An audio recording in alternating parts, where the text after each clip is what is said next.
The room was silent, cold. Metallic bright white lights hummed softly above, shining down on a long glass chamber. Inside it, a human man lay unconscious. No clothes, no sound. No movement. He was known only by one name here, Subject 56. The air was filled with a strange sterile smell. Machines beeped quietly. Thin tubes ran into the chamber, monitoring his heart, brain, and bone activity. Everything was being recorded. Behind a thick glass window, 3 tall aliens watched in silence. Their skin was pale blue. Their eyes were large and black, without pupils. Long fingers tapped across glowing screens as they studied the human. "Still breathing," said one of them. Its voice was soft, almost emotionless. "Heart rate stable," replied the second. "But not normal. It's slower than expected." The third alien leaned forward. "Begin the bone fracturing sequence." The others hesitated. "But he's not even awake," the second said. The leader didn't blink. "That's the point. Let's see what the body does when it is unaware." No shock, no fear, just response. And so it began. Metal arms unfolded from the sides of the chamber. Each one moved with perfect precision, targeting joints, bones, and pressure points. A soft mechanical voice echoed, initiating fracture. Sequence in 3, 2, 1. Suddenly, the first sound came from inside the chamber. Crack. The human's left arm twisted unnaturally. Bones snapped clean. Crack. Crack. Both legs broke, ribs shifted, fingers bent backward. Shoulder dislocated. Yet the man didn't move. His face stayed calm. Eyes closed. Heart rate unchanged. The alien scientists watched with growing curiosity and concern. They broke every bone in the human body. And still no scream, no twitch, no panic. The second alien looked at the vitals. Heart rate rising now, slightly. Not enough for trauma. "This one is different," the leader said. "Previous subjects went into shock immediately. Some died within minutes, but 5, 6 is quiet." For the next 10 minutes, they observed. The human looked like a broken doll, twisted and limp. Then something changed. The machine monitoring bone density beeped twice. Beep, beep. The third alien looked at the screen.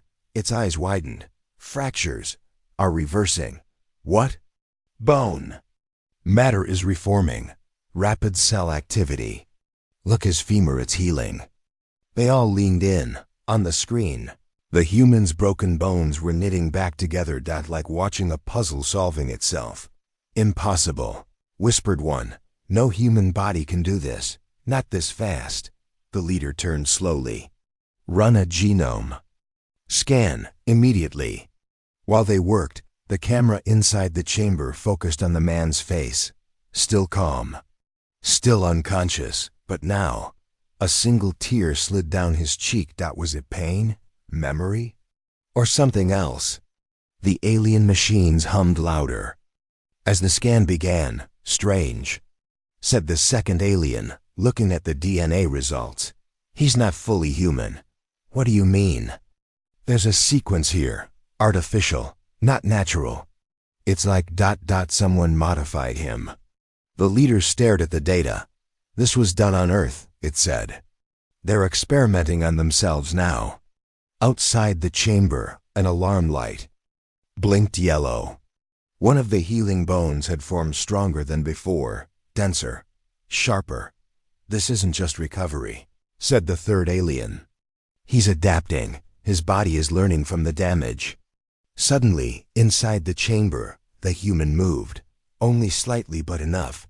A finger twitched. Then his hand. Then his eyes opened. Bright green eyes. But not normal. They glowed. Not like light, more like fire inside them. Calm, quiet fire. The alien stared. "Did we wake him?" one asked. "No," said the leader. "He woke himself." The human sat up slowly. Bones still cracking back into place. Muscles twitching. Veins pushing blood with new pressure. He looked at the glass in front of him, where the alien stood, his head tilted, studying them, but he didn't speak, just stared. One alien stepped back, unnerved. He shouldn't be able to move yet. His spine was shattered. He shouldn't be alive, said the leader. Then slowly, the human did something none of them expected. He smiled. It wasn't an angry smile. Not violent, just knowing, like he understood something they didn't. He looked at the glowing machines, then at his own hands, then back at the aliens. As if saying, "You broke me. Now watch what happens." The chamber's light flickered. For a moment, then the mainframe gave a warning. Warning, containment. Field stability 92%. The aliens looked at each other. He's draining power. How is he doing that? The human reached up, touched the inside wall of the glass. The spot sizzled under his palm. He didn't punch. He didn't kick. Just touched, and the glass began to warm. The leader gave the order. Sedate him, now. But the machines didn't respond. System not responding, said one alien. It's rejecting the command. The human's eyes were now locked on them, unblinking, focused. He placed both hands against the glass. Tiny cracks formed beneath his fingers.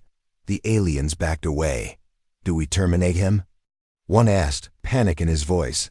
No, said the leader. We observe. If Earth has more like him, we must learn everything.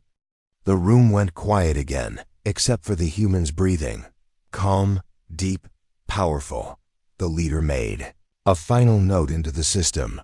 Subject 56, fully recovered from full body trauma in under 90 minutes. Displays regenerative ability beyond known. Biology, intelligence level, unknown.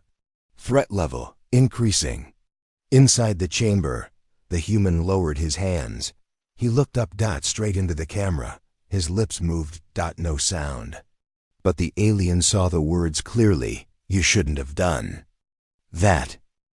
He sat in the middle of the glass chamber, bones fully healed, skin untouched, muscles flexing slowly as if testing their strength.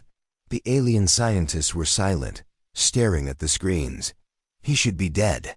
The voice came from Valari scientist. Drawl, the youngest of the three.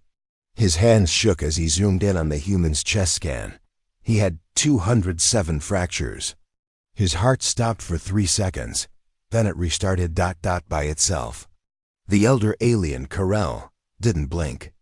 He is not a normal human. His DNA has been rewritten. Someone on Earth made him this way. The third Zine tapped the side monitor. Look here. Bone density is rising every hour.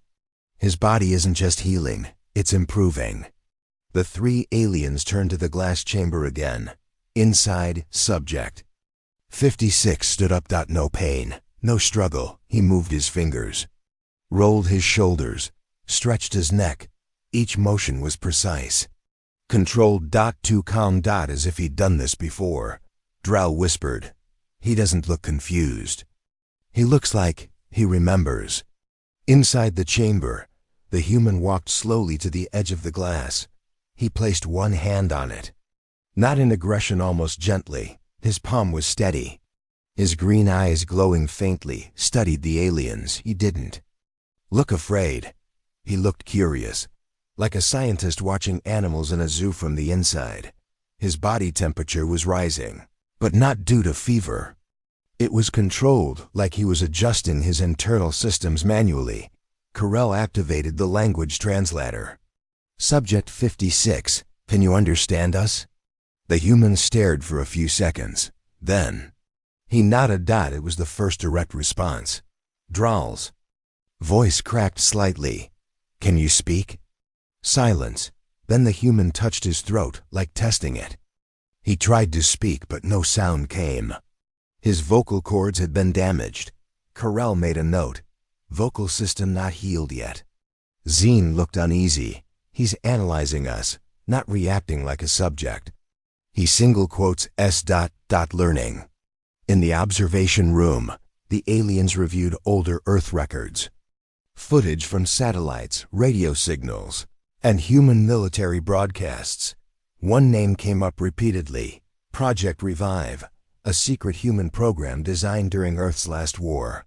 A program meant to create a new kind of soldier, one who could not be broken. Carell leaned back. They called them Regans. Only 12 test subjects. Most failed. Dryle added, but one succeeded. They all turned to the chamber again. Subject 5-6. Inside the glass room, the human sat cross-legged on the floor. He placed his hand on his knee, closed his eyes, and began to breathe slowly, deeply, almost like meditation. The machine's monitoring. His body beeped again. His cells were replicating fast. Too fast, not like cancer, like rebuilding. His nervous system was reconnecting faster than any known species. Brain activity was rising. Zine gasped. He's not just healing, he's storing the damage, recording it, as if pain made him stronger. Suddenly, his eyes opened again, and he stared directly into the security camera. As if he could see through it. Carell whispered, "I think he knows what we're doing." Hours passed. The aliens never left their station. They watched every second. But what came next, none of them expected. The human stood up again, and then, for the first time, he moved faster than the eye could follow. In a single blink, he went from the center of the room to the chamber wall. Slam! His palm hit the reinforced glass. A hairline crack appeared. The aliens jumped in surprise. No normal human could move like that, Zine said, stunned. Not without injury.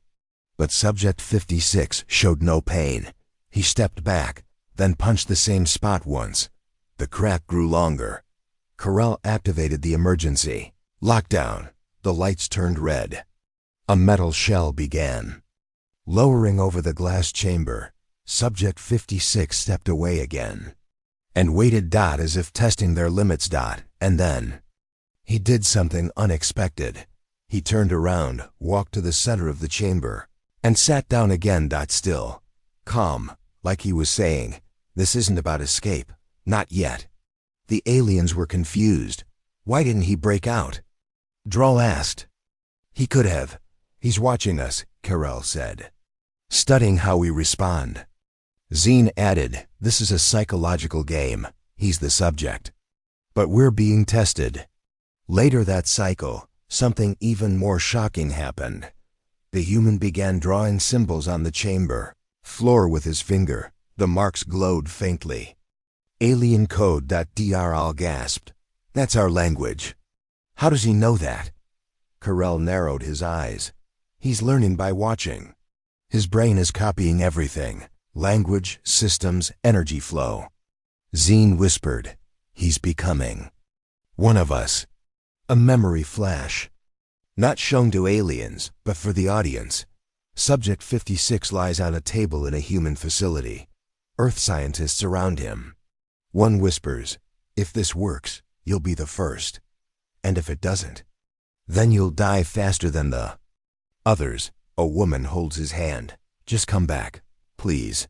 Flash ends. Back in the chamber, Subject 56 stands again.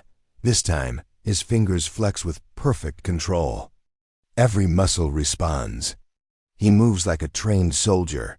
He walks to the glass again. Carell says over the speaker, "Why are you here?" Silence. Then the human lifts his hand and draws a circle on the glass inside it. A .Z, E-E-N gulps. "That's a HFY War symbol. For target." "He knows who we are," Carell said. "And he's remembering something." Another memory flash for viewers only. Explosions. Alien ships over Earth's sky. Humans screaming. Buildings on fire. HFY soldiers dragging civilians. The same human before transformation shot and left for dead. His bones broken. And then a syringe is pushed into his chest. Earth scientists yelling, "Inject it now." Back to the chamber. Subject 56 raises both arms slightly, not to fight, but to show he means no harm. Carell says, He's not violent. Not yet, Drell whispers. What if he came here on purpose? Zine replies, no, we captured him, remember? Sector 9 crash. Carell frowns. But what if that's what he wanted? The chamber lights flicker again. His heart rate rises, but only slightly. Calm. Controlled. Dangerous. Zine leans closer to the screen. What are you? The human lifts his hand again and points to the glass. Then, for the first time, he writes. In human English, not what, who. Carell reads it aloud, translating for the system. Then, Subject 56 writes one more word. Ethan. The aliens look at each other. He remembers his name, Zine whispers. His mind is intact, Drell adds. Carell nods slowly. No, it's more than that. He never forgot. He's just choosing what to show us. Subject 56 Ethan sits down again, cross-legged, calm, but now there is something different in his eyes. Purpose, control, power. In the observation room, Carell finally speaks. We are not dealing with a subject anymore. We are dealing with a weapon. Drell looks pale. Should we inform High Command? Carell hesitates. Then says quietly, no, not yet. They'll order termination. Zine adds, he may be our only chance to understand Earth's secret. Program. Final scene. Ethan sits alone. Lights dim. He looks at the camera again. His lips move, still no sound, but we see the words. You should be afraid. Camera zooms into his glowing eyes. Dark screen. Ethan sat still. He had not moved for over 2 hours. His breathing was calm. Eyes half closed. Body completely relaxed. But inside him, something was changing. Not visible to the aliens. Not yet. His mind was waking up. Observation room alien. Science Bakerell stared at the monitor. Ethan's brainwave pattern had shifted. It now matched something far more advanced than any human before. He is evolving, Carell said. Zine adjusted the neural scan. He is connecting new parts of his brain. Areas that should be dormant. Dormant in us, Carell corrected. Not in him. Drell tapped on the screen. This pattern, it looks like a signal. Zine paused. Wait. You think he's broadcasting or listening? Carell replied darkly. We may not be alone in this. Inside the chamber, Ethan's fingers twitched. A pulse ran through his body like electricity, but controlled. He opened his eyes slowly. The green glow was now brighter, sharper, focused. He stood up again, slowly, and walked to the glass wall. No aggression. No fear, but something new was visible now in his posture. Intent.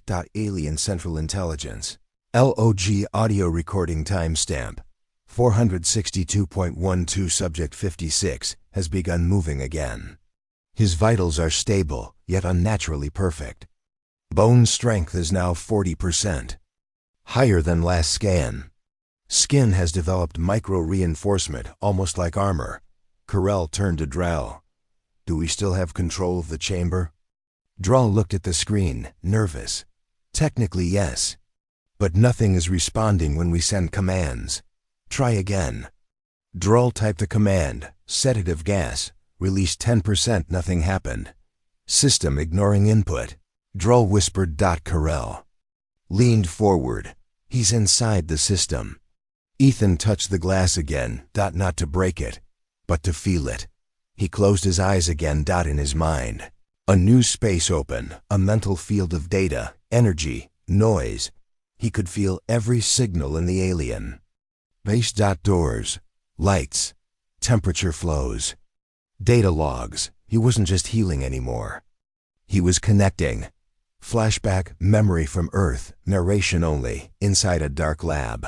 Ethan lies on a cold metal table. A woman scientist leans in. Her name tag says, Dr. Lena Cross. Your brain will become more than thought, she tells him. It will become access. He looks scared. She continues. If this works, you'll be able to feel machines, talk to systems, move through networks. You'll never be trapped again. Back in the alien lab, Ethan opens his eyes. And then, for the first time, he speaks. His voice is rough, deep, but clear. System. Unlock. A low hum responds. The control panel in the observation room flashes. Red, Zine shouts. He gave a command. The system heard him. That's not possible, Drell said. The system doesn't recognize human speech. Carell stood still, his voice calm but cold. It does now. Inside the chamber, the lights flicker once. Then stop. Ethan lowers his hand. He doesn't need force anymore. He has access. Observation. Room emergency discussion scene. He's inside our base now. Not physically, mentally. Draw. Do we shut down main power? Carell. Too late. If we cut the power, he may survive. But we will not. Zine. So what do we do? Carell. We observe. Even walks to the glass and writes again. This time, in alien symbols. Zen reads the translation aloud. What you fear. You created, Drow whispers. He knows everything. Suddenly, a deep noise echoes through the chamber. Not from machines. From Ethan's mouth. A low hum. Like a frequency. A vibration. And then the glass begins to vibrate. Microscopic cracks appear again. But not from pressure. From resonance. He's breaking it using sound. Carell activates the last line of defense. Core neutralizer. It will shut down all energy in the room, including him. He types the code. The machine counts down. 5, 4, 3, 2. Nothing happens. Zine's face turns pale. He overrode it. He disabled the neutralizer. Carell closes his eyes slowly. This is beyond containment. Ethan speaks again, louder this time. Your walls cannot hold thought. He places his hand on the glass, and this time, it doesn't crack. It melts. A perfect circle, the size of a door, softens and slides open like warm clay. He steps out. Not running, not attacking, just walking forward. Into the lab, alarms sound. Lights turn red. Armed alien guards run in, energy rifles aimed at Ethan. He stops. Lifts both hands slowly. Do not, Carell shouts. You'll only teach him how to survive blasts. Too late. One of the guards fires. A beam of pure energy hits Ethan's chest. He takes a step back but doesn't fall. His skin burns slightly, then heals. In 3 seconds. Ethan looks at the guard. Not angry. Just disappointed. He raises his hand and all the rifles shut down. Without touching anything. Just thought. Zine whispers. He's becoming a weapon we cannot understand. Ethan speaks again. Where are the others? Carell replies carefully. Others like you? Ethan nods. Carell answers. Dead. Your ship crashed. You were the only survivor. Ethan looks away. His jaw tightens. Memories flood in. The woman from Earth. The syringe. The pain. The crash. Silence. He turns to Carell. You didn't kill me when you could have. Carell nods. We wanted to understand. Ethan looks at his own hand, then at them. You will. But not today. Suddenly, the room's lights go out. All systems shut down. Silence. Then a soft voice from the base. I. Protocol rewritten. Control transferred to Subject 56. Zine falls to the floor. He controls the station now. Carell does not move. He wanted to escape. He could have, but he stayed. Drell asks, why? Carell answers slowly. Because awakening is not escape. It's purpose. Final scene. Ethan stands in the middle of the alien base. Around him. Screens flicker with data, security systems, maps, coordinates. He looks at one screen. It shows Earth. He touches it gently. Then says quietly, I'm coming home. The alien base was silent. Only the faint hum of machines filled the air. Ethan stood in the center of the control room, his eyes fixed on the glowing map of Earth. His green eyes reflected the blue and green planet below. He was coming home. Carell. Zine and Drell watched from the observation room. "We lost control," Zine whispered, voice shaking. Drell nodded slowly. "But why didn't he destroy the base? Why wait?" Carell looked serious. "He is not here to destroy. Then what?" Zine asked. Carell said quietly, "He is here to finish what was started on Earth." Ethan moved to the communication panel. His fingers danced over the controls with practice. Ease. He sent a message to Earth. The signal was strong, encrypted, and unmistakably human. Cut to Earth. Secret military facility. The screen flickered. Group of men and women stared at the incoming signal. One woman, Commander Reyes, leaned forward. Her eyes widened as she read the message. "I am alive. I am coming home." Back in the alien base, Ethan prepared for departure. He moved to a small chamber. Inside, a suit awaited him. Not ordinary. It was a suit designed for space and war. Its surface shimmered with advanced technology, made to protect and enhance. Ethan put on the suit. It fit perfectly, like it was made for him. Carell stepped forward. "Where will you go?" Ethan's voice was steady. "Home. To Earth. To finish the mission." Carell's eyes narrowed. "You are not the only one out there." Ethan nodded. "I know." The aliens watched as Ethan entered a small spacecraft hidden in the base. The ship was sleek, fast, and silent. The control panel lit up as Ethan took his seat. Engines hummed softly. Then, with a burst of light, the ship shot out into space. In space, Ethan looked at the stars. His mind raced with memories of pain, loss, and a promise. He remembered the lab, Dr. Lena Cross, and the syringe. He remembered the crash. But now he was more than human. More than a weapon. He was a force. Back on Earth, Commander Reyes prepared her team. "We have a subject returning," she said. "Subject 56. Codename, Ethan." She looked at the screen. "We need to be ready." Ethan's ship approached Earth's atmosphere. The blue planet grew larger through the VIEWPORT. His heart beat faster. This was the place where everything began. Suddenly, the ship was hit. A bright flash. Warning alarms blared. Ethan gripped the controls. Back on Earth, weapons systems activated. Missiles locked onto the incoming ship. But Ethan moved faster. He dodged the missiles, flying through narrow paths. Inside the ship, Ethan smiled. "They want to stop me." But he was ready.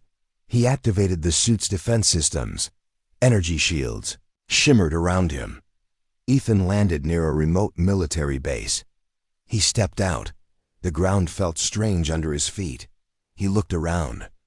Suddenly, soldiers appeared, weapons raised. Commander Reyes stepped forward. "Ethan," she said, "we need to talk."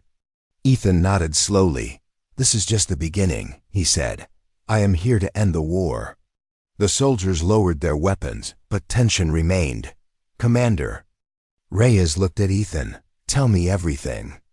Ethan began his story. He spoke of Earth's secret program. Of the crash. Of the aliens, and of the power he now held. Commander Reyes listened carefully. "This changes everything," she said. "We must prepare." Ethan looked at the sky. "More are coming," he warned. "The war is not over." The sun set behind the mountains. A new chapter had begun. The wind blew softly over the rocky field where Ethan stood. His ship rested behind him, steaming from re-entry. In front of him, dozens of soldiers, drones flying above, and tanks aiming directly at him. But Ethan stood calm. His green eyes scanned every movement. His suit glowed faintly. He was not afraid. Commander Reyes lowered her weapon. She stepped forward, signaling her team to hold position. "Ethan," she said, "is it really you?" He gave a small nod. "I came back," he replied. "But I'm not the same anymore." The soldiers looked nervous. One whispered, "That's not a human anymore." Another said, "He's a weapon." Ethan heard them. His hearing was now sharper. He turned to them and said softly, "I'm still human." But I've been upgraded. Reyes led him inside the base. It was cold. Built underground guards watched his every step. They took him to a high security. Lab scientists waited. Screens flickered with old data. Some showed images of Ethan before. The crash. Others showed his vitals now. They were shocked. One scientist spoke. His bones are reinforced. His muscles self-repair. His brain activity is off the charts. Ethan stood quietly. He didn't care about the tests. He had one focus. They're coming, he said. Reyes turned to him. Who's coming? Ethan's voice grew serious. The ones behind the experiments. The ones the aliens feared. She frowned. There's someone worse than them? Ethan nodded. They're not just scientists or invaders. They're collectors. They don't conquer. They take. Flashback, alien base, memory. Carell stood in front of a dark screen. On it, a shape. Not quite a ship, not quite alive. We found this near Sector 9, Carell said. This is what your people woke up. Ethan looked closer. The screen flickered. The object pulsed like it was breathing. Carell whispered, We studied you, to prepare for it. Back in the present, Earth base. Reyes stared at Ethan. If this thing comes here, what do we do? Ethan looked at the map of Earth. First you let me help. Later that night, inside a war room, Ethan stood in front of generals, agents, and world leaders via screens. He explained what happened. He showed them images from the alien base. He told them about the collectors. Creatures that didn't invade with ships, but with signals. They hacked minds, controlled systems, made people turn on each other. A general scoffed. Sounds like science fiction. Ethan stared at him. It is. Until you see it. Then it becomes your last reality. The room went silent. Ethan continued. They don't want land. They want minds, abilities, evolution. They'll come for your best soldiers, your smartest scientists, and they'll turn them into weapons. One general asked, What do they want from you? Ethan looked down. They want to copy me. Outside the base. The sky flickered. No one noticed at first. Just a strange shift in the clouds. Then silence. No birds, no wind, no sound. Then a sharp tone, like a whistle inside the brain. All communication systems failed. Radios screamed with static. Screens went black. Then a symbol appeared. One single alien rune. Ethan's eyes widened. They're here. Panic erupted in the base. Drones fell from the sky. Radars froze. Missiles stopped responding. The power grid blinked. Ethan stood tall in the middle of chaos. They're not attacking us, he said. They're infecting us. Reyes ran to him. What do we do? Ethan turned to her. Let me go out there, alone. She hesitated. You won't survive. He shook his head. No, they won't. Outside, clouds twisted unnaturally. Shapes moved inside the mist. Dark figures, floating, watching. No sound, no message. Just presence. Ethan stepped outside. His suit glowed brighter. As he walked into the field, time felt slower. Every step echoed. He stopped. A shape emerged from the mist. It wasn't solid. Fully. It looked like a floating cloak made of stars and wires. No face, just a presence. Ethan spoke. I'm not afraid of you. The shape responded not with words, but inside his mind. 1,000 whispers. Old voices. Familiar ones. His mother, Dr. Lena. Single quotes RELL. All saying the same word, join. Ethan clenched his fists. I'm not yours to control. The figure moved closer. His suit began to glitch. Systems went haywire. His heart rate spiked. Inside the base, scientists watched helplessly. His vitals are spiking. He won't survive contact. Reyes shouted, pull him back. But they couldn't. Ethan had shut down remote override. Back in the field, Ethan dropped to his knees. His mind filled with noise. But deep inside, he remembered something. Dr. Lena's voice. You are not a soldier. You are not a weapon. You are a firewall. Ethan screamed, and suddenly, his body lit up. A shockwave exploded from him. The figure staggered back. The sky cleared for a moment. Reyes gasped. What did he do? A scientist replied, shocked. He didn't attack them. He pushed them out of his mind. He shut the signal down. Ethan stood again. Sweat rolled down his face. His voice was weak, but strong enough. Next time, you'll need more than whispers. The figures faded back into the clouds. The sky went quiet again. Ethan walked back toward the base. His suit sparking, limbs shaking, but he was alive. Reyes ran to him. You fought it. He nodded. They'll come again. She asked, and next time? Ethan looked at the stars. Next time we go to them. Final scene, inside a dark lab. A new project begins. A team gathers around a table. On it, parts of Ethan's suit, samples of his DNA, blueprints for something bigger. Reyes watches. From above, Project Firewall, she says. We fight signal with signal. Darkness, total silence. The blackness between stars had no sound, no warmth, and no mercy. This was not space. This was the void, a place between realities, where the collectors lived. Ethan stared out from the small human-made ship. Behind him, Earth faded into the distance. Ahead, nothing. Yet, everything. 2 days earlier, Earth Commander Reyes stood before her top scientists and military leaders. She pointed to a hologram of Ethan's DNA. He survived full contact with the collectors. Signal. That means we have a chance. She tapped a second display, a strange portal left behind in the sky after Ethan's encounter.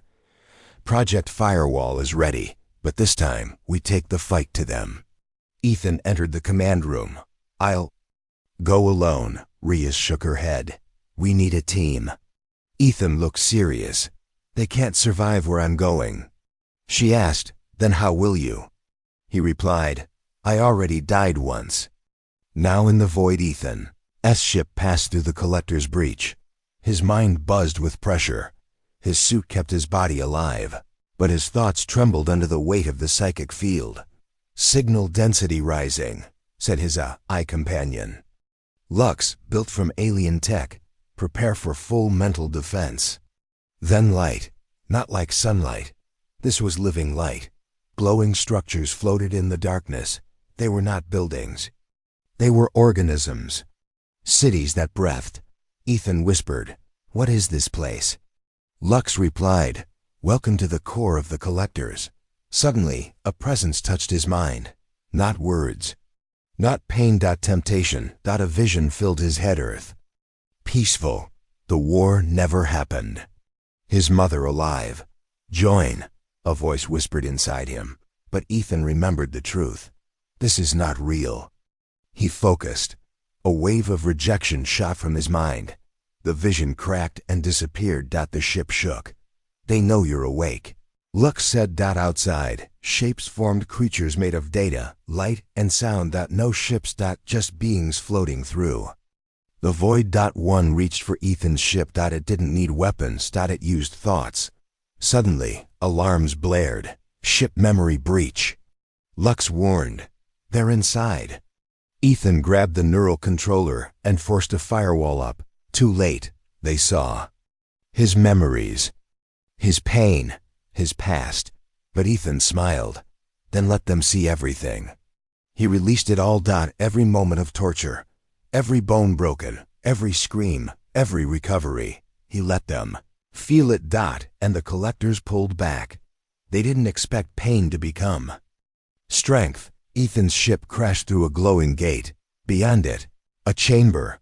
A brain the size of a planet floated in the void, wrapped in wires, connected to millions of signals. Lux whispered, That's the hive core, their center. Ethan nodded. Then, let's shut it down. He jumped out of the ship. Floating in zero gravity. His suit activated thrusters. He flew toward the brain core. Beings swirled around him, but didn't attack. They studied, they scanned. Then, one tried to speak. Not in voice, but in feeling. Regret. Ethan paused. What are you trying to say? Lux translated. This hive was once human. Ethan's heart stopped. What? Lux continued. Long ago, a human mind was used to create the first collector hive. They used us, long before we ever knew them. Suddenly, everything made sense. The way the signals fit human brains. Why Ethan's mind adapted. Why? Earth was always the target. We were the origin. Ethan made his choice. He flew straight into the core. It resisted. Thoughts screamed. Illusions returned. A voice said, "You destroy this, and everything dies." He replied, "Then I'll die free." He pulled out the core disruptor, a device Reyes and her team made using alien tech. Lux warned, "Once activated, you will not escape." Ethan smiled faintly. "I never planned to." He planted the disruptor. The core trembled. Hives screamed across the void. Ethan's body burned with pressure. His memories flashed again. His mother, his team, Carell, Reyes. He closed his eyes. "Goodbye," he whispered. The void exploded. With light. Not fire. Not noise. Freedom. Earth. Hours later, the sky above. Earth cleared. All signals returned. Drones reactivated. The collector breach vanished. Reyes stared at the empty sky. Tears in her eyes. He did it. Suddenly, Lux's voice returned. Emergency AI relay active. Reyes ran to the control room. A video played. Ethan's face appeared. "If you're watching this, then I succeeded. Don't look for me. I'm not coming back." "But they won't either." Reyes placed her hand on the screen. "Thank you, Ethan." Final scene. Somewhere deep in space. A floating spark moves through the darkness. It glows green. Alive. Familiar. Ethan. Lives. 2 months had passed. The world believed the war was over. Skies were clear. No more alien signals. No more drones crashing. No more whispers in the dark. People returned to their lives. But peace was a lie. Something still moved. Beyond the stars, Earth. United Global Command Base Commander Reyes stood in the control center. Reports came in daily. Small disturbances. Radio echoes, strange dreams shared by civilians across different continents. All carried the same word. Firewall. She knew. That name. It was Ethan's Cody name. A young officer ran in. "Ma'am, we found something." He handed her a tablet. A signal had been picked up by a deep space telescope in Alaska. It repeated every hour. In Ethan's voice, "I am not dead." Reyes froze. "That's impossible." The last time they heard Ethan, he was activating the core disruptor inside the collector hive. He never came back. He shouldn't have survived. And yet, his voice was clear. The signal came with a location. Somewhere far outside the solar system. No planet. No star. Just a black zone. A place that didn't exist on any map. They called it the Silent Expanse. Meanwhile, in deep space, inside a floating shell of rock and tech, something stirred. Ethan. But not the same. His body was damaged, but alive. His mind connected to something larger, not the hive, but fragments of it. He had absorbed part of the collector's memory. He saw things no human had ever seen. He now understood. The hive wasn't just alive. It was hiding from something else. Ethan opened his eyes. His vision blurred. Floating holograms hovered above him, showing Earth's status. He whispered, "They're not safe." A new enemy was coming. Worse than the collectors. Something even they feared. Earth. Reyes's lab assembled a team. Cody name, Ghost Recon. Mission, find the source of the Ethan signal. Confirm if it's real. Bring him home if possible. Team included Dr. Imani, expert Captain Lennox, soldier with cybernetic implants. Tasha Wei, signal analyst Unit 3, human-alien hybrid robot. Made using pieces of Ethan's old suit, they launched the mission quietly. No media. No leaks. This wasn't just rescue. It could trigger a new war. Ghost, Recon deep space journey. The ship Whisper 1 entered the silent expanse. No stars. No light. Only shadows that moved when no one looked directly. The crew started feeling strange things, dreams of falling, memories that didn't belong to them. Static whispers through closed systems. Dr. Imani spoke quietly. Something's scanning us. Tasha replied, no, it's reading us, like a book. Captain Lennox growled. Then we closed the book. But Unit 3 whispered, no, we listen. Suddenly the signal came back, stronger, clearer. Ethan's voice again. You are not alone. Do not trust what you see. They followed the signal deeper. Then they found it. A floating structure, massive, broken, pulsing with energy. It wasn't collector tech. It was older. Rusting. Organic. Alive. Inside they found something shocking. A chamber with Ethan's body hooked to a machine. But he wasn't dead. His eyes opened slowly. He looked directly at Reyes through the ship's camera. You shouldn't have come.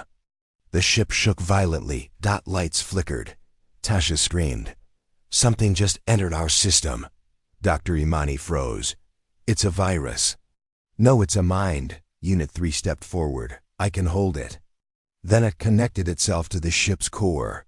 Inside Ethan's prison, a shadow moved. A voice spoke not to Ethan, but through him. You are the bridge. You are the signal. Ethan screamed. His body began glowing. The crew saw this through the ship's view. Reyes whispered, he's the signal source. But he's also the key. Suddenly Unit 3's body twitched. Its voice changed. I am firewall, incomplete, corrupted. Then it looked directly at Reyes and said, they are coming. The chamber exploded with light. The ship systems crashed. The team blacked out. Later, Whisper 1. Emergency lights only. The crew woke up. No sign of Ethan's body. The floating structure gone. Only one thing remained. A new signal. Buried deep in the ship. Encoded. Repeating. They are already on Earth. Reyes closed her eyes. This wasn't a rescue. It was a warning. Ethan wasn't calling for help. He was trying to protect them. Final scene. Somewhere in a busy city on Earth.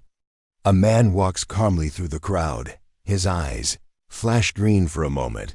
He smiles. Not Ethan, but something wearing his face. Earth to 7 days after the ghost signal. The world believed everything was normal. People smiled. Cities glowed. News reports said, alien threat neutralized. Peace continues. But deep underground, the truth waited. Commander Reyes stood in the black room, a hidden lab 10 floors below ground. On the screen, Ethan's face, alive, calm, smiling. But she knew something was wrong. Is it really him? She asked. Dr. Imani replied, the voice matches, the DNA matches. But she hesitated. The signal comes from 3 different places at once. Flashback. Whisper 1. After the explosion, the crew never found Ethan's body. They escaped with fragments of the hive system burned into their ship. Unit 3 was destroyed. But before it died, it said something strange. Ethan is split. One stayed, one escaped, one evolved. No one understood it. Until now. Present. Earth. A strange man was arrested in New York. He had no ID. No past. He spoke softly. Said he knew the future, and his eyes glowed green. Reyes visited the prison cell. The man stood calmly, wearing plain clothes. He looked up and said, hello, Commander. She froze. That voice. Ethan. He smiled. A part of him. Reyes stared at him. You expect me to believe you're just ... a part? He nodded. The collector hive didn't die. It shattered. Some pieces became free, some dangerous, some me. He stepped forward, hands open. I'm not your enemy. But someone else is coming. Something worse. Meanwhile, Antarctica-based DR. Imani worked alone in a secure lab. Suddenly, her screens went black. Then white words appeared. Second wave beginning. Firewall broken. She ran out and hit the emergency alarm. It was too late. The sky above turned violet. Worldwide. Chaos begins. GPS systems failed. Satellites spun out of orbit. Airplanes crashed without warning. People fainted, dreaming of things they never knew. And somewhere, deep in the earth, a signal tower started transmitting. Not human. Not collector. Something new. Reyes, emergency. Command room. Reyes faced the other world leaders. All of this started when we brought Ethan back. One said. Another shouted, "He's the virus." Reyes slammed her hand on the table. "He's not the threat. He's the warning." They turned to the screen. The captured Ethan copy sat in his cell, still calm. Reyes opened the mic. "What do we do?" He said one word, "Choose." Inside Ethan's mind, a mental war, the real. Ethan floated between consciousness and code. He was still inside the collector memory system. Lost. He could see Earth. He could see the copy of himself walking free. And he saw the other one. A dark version, a third Ethan, made only from pain and anger. The hive remnant. And it was heading to Earth. Real. Ethan focused his will. "I must go back." A voice replied. "Then break the firewall from inside." He reached deep within the collector data. Tore through false memories. Broke illusions until he found it. A back door, left behind by Lux. One chance to send himself home. Earth, final hours all over the planet. Strange towers began appearing. Not built, they grew. They rose from the ground. Like roots. Reyes's team realized. They're terraforming. Earth is becoming like the void. Suddenly, a new signal appeared on every device on Earth. It was Ethan. The real one. His voice strong. "I don't have much time. You brought part of me back, but not all. Now I've returned, but so has something else. The hive isn't gone. It was never one mind. It was many. And one of them wants Earth." Final battle. Underground tower. Reyes, the real Ethan, and Ghost Recon entered the largest alien tower. It pulsed with living light. The hive remnant had taken shape. A dark figure, similar to Ethan, but taller, twisted, glowing red. It turned to them. "You rejected perfection," it said. "You chose weakness." Ethan stepped forward. "I chose to feel. To suffer. To grow." He pulled out the last piece of Lux, embedded in his suit. "This ends now." A brutal fight began. Weapons were useless. The remnant controlled reality inside. The tower. But Ethan fought it mentally. Every memory, every scar, every broken bone, he let it all burn. And then he let go. Not of life, of control. He allowed the pain to be shared. The remnant screamed. It couldn't bear humanity's suffering. It shattered. The tower collapsed. Aftermath. 1 week later, the towers vanished. Skies cleared. No more signals. Earth was safe. For now. Ethan stood alone on a mountain, breathing fresh air. Reyes walked up behind him. "You good?" she asked. He smiled weakly. "I don't know what I am anymore." She replied, "You're what we needed." Final scene. In deep space. Far from Earth. A faint signal flickers. A soft voice says, "Backup initiated. Version 4.0 booting. Target, humanity. The end?"